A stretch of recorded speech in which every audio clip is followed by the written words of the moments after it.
Hello বন্ধুরা, কেমন আছেন সবাই? আজ অনেক দিন পর একটা বড় ব্লগ ছাড়লাম। এত সময়ের অভাব যে বড় ব্লগ আমি দিতেই পারি না। তো ভাবলাম যে আজকে না হয় একটা বড় ব্লগ করাই যাক। যখন আমার নাইট ডিউটি থাকে আমি সকালে তাড়াহুড়ো করে বাড়ি এসে আগে ঘরের কাজগুলো সেরে নিই, তারপরে আমি স্নান করে ঠাকুর পুজো করি। আর আমি সেদিনকে সেটাই করেছিলাম।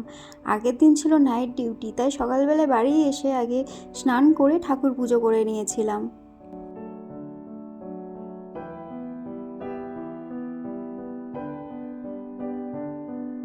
আমি ঘরে সকালে সব কাজ সেরে নিয়ে তারপর আমি পুজো দিতে বসেছিলাম, কারণ আমি জানি যে রান্না করলে একটু লেট হবে, তারপর বেলা হয়ে যায় ঠাকুর পুজো দিতে, সেই জন্য আমি ঘরের কাজটা আগেই সেরে ফেলি।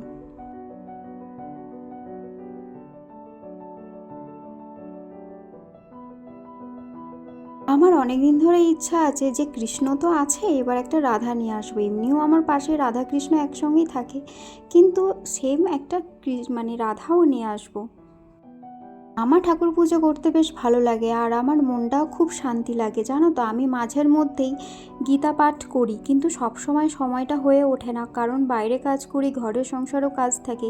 তাই আমি যখন টাইম পাই তখনই আমি গীতা পাঠ করি।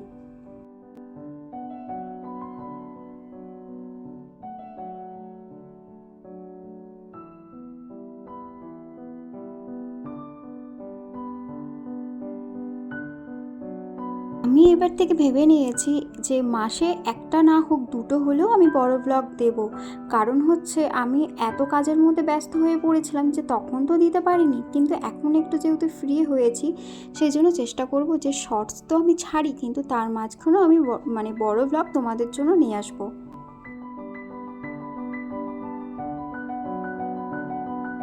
দুটো মানুষ থাকার সুবিধা হলেও আমার তো বেশ একটুই অসুবিধা, কারণ হচ্ছে আমি সব রকম সবজি খেলেও আমার বর দেখি যে ও সব রকম সবজি খেতে চায় না, সেই জন্য আমাকে একটু চিন্তা ভাবনা করে রান্না করতে হয়।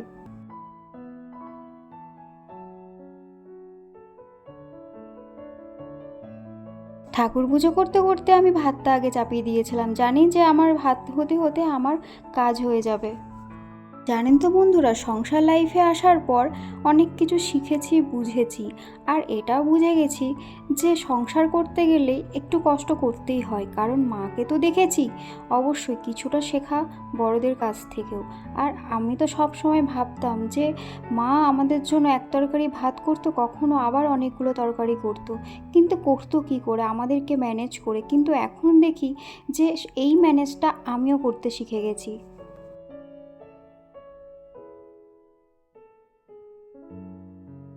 যাই হোক, এখানে আমি মুসুরির ডাল চাপিয়ে দিয়েছিলাম। আর আমার বর জানো তো মুসুরির ডাল খেতে ভীষণ পছন্দ করে। আমিও ভালোবাসি একটু আলু দিয়ে মুসুরির ডাল, কিন্তু তার মাঝখানেও আমার মুগের ডাল, ছোলার ডাল এগুলো খেতে ভালো লাগে। আর ও অত সব রকম ডাল পছন্দ করে না, সেই জন্য বাড়িতে মুসুরির ডালটা একটু বেশি হয়ে থাকে।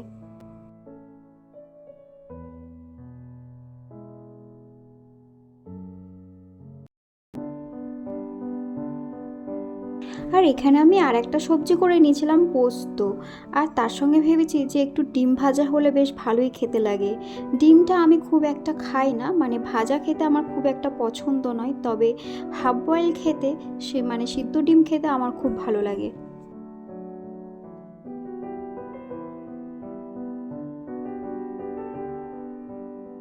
আর আমি অনেক তাড়াতাড়ি করছিলাম, কারণ জানি আমার নাইট আছে, আর এই রান্না করতে করতে অনেকটাই লেট হয়ে যায়, যেহেতু একা হাতে সব কিছু করতে হয়।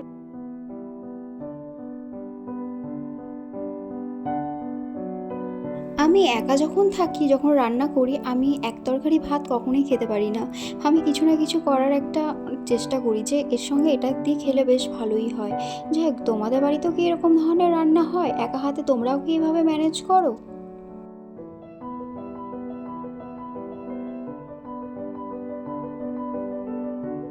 একদিকে ঘড়ি দেখছি, একদিকে রান্না করছি, তোমাদের সঙ্গে কথা বলতে বলতে রান্নাটাও অনেক দূর এগিয়ে গেছিলো। আর ঘড়ি দেখার কারণ হচ্ছে যদি লেট হয়ে যায় তাহলে আমার খেতেও লেট হবে আর শুতেও লেট হবে, একদিকে আমার নাইট ডিউটিও আছে, সেটাও যেতে হবে। রান্না হয়ে যাওয়ার পর ঝটপট করে আমি আগে খেতে বসে গেছিলাম, কারণ হচ্ছে জানি যে লেট হয়ে যাবে খেতে না বসলে, আর তারপর জানি যে বাসনগুলো আমাকে মাজতে হবে একা হাতে, সেজন্য।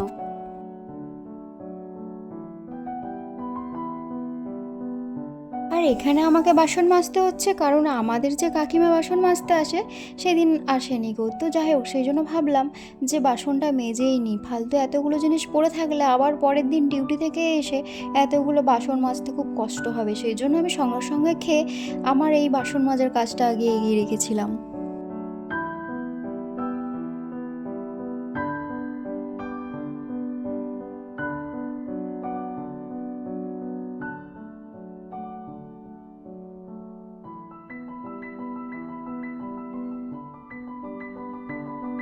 বাসন মাজার ওগুলো কমপ্লিট হয়ে সব কাজ সেরে আমি আগে একটু মুখ হাত পা ভালো করে ধুয়ে তাড়াতাড়ি করে ঘুমিয়ে পড়েছিলাম, কারণ জানি যে আমাকে 6টার সময় নালে 6:30টার সময় উঠতে হবে, ডিউটি আছে। নাইট ডিউটি করতে গেলে একটু চাপ হয়, আর তার জন্য একটু ঘুমাতে হয় বেশিক্ষণ, কিন্তু আর বেশিক্ষণ ঘুম কোথায় হয়। যাই হোক, তোমাদের এই ব্লগটা কেমন লাগলো অবশ্যই লাইক শেয়ার আর কমেন্ট করে জানিও। বাই।